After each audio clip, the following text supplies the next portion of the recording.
halkan oo ah xarunta golaha shacabka waxaa maanta si rasmi ah uga furmi doona goordhow talfadhiga lixaad ee golaha aqalka sare iyo golaha shacabka ee baarlamaanka dalka waa baarlamaanka 11aad talfadhigooda lixaad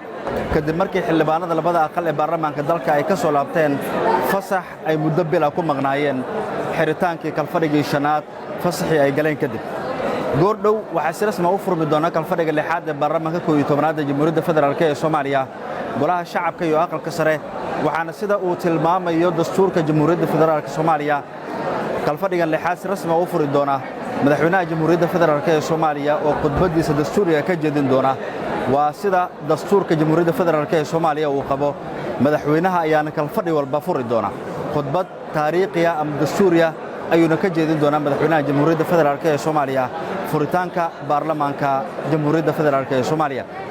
golaha shacabka ee baarlamaanka dalka kalfadhigii la soo dhaafay ee shanaad howlo fara badan ayaa u qabsoomay waxaana ka mid ah ansixinta meelmarinta ilaa 7 hindis sharciyeed heshiisyo iyo xeerar kala duwan oo muhiim u ah horumarka dawladnimo ee dalka waxaana ka mid ah horumarka la gaaray ama xeerar kala ansixiyay xeerarka hagaya arrimaha la xiriira in dalku ay ka dhacdo doorasho qof iyo cod ah taasoo ah qorshaha dawladda federaalka ee Soomaaliya haddaba goordhow ama daqiiqado kadib ayuu si rasmi ah u furmi doonaa kalfadhiga lixaad ee baarlamaanka 11aad ee Jamhuuriyadda Federaalka ee Soomaaliya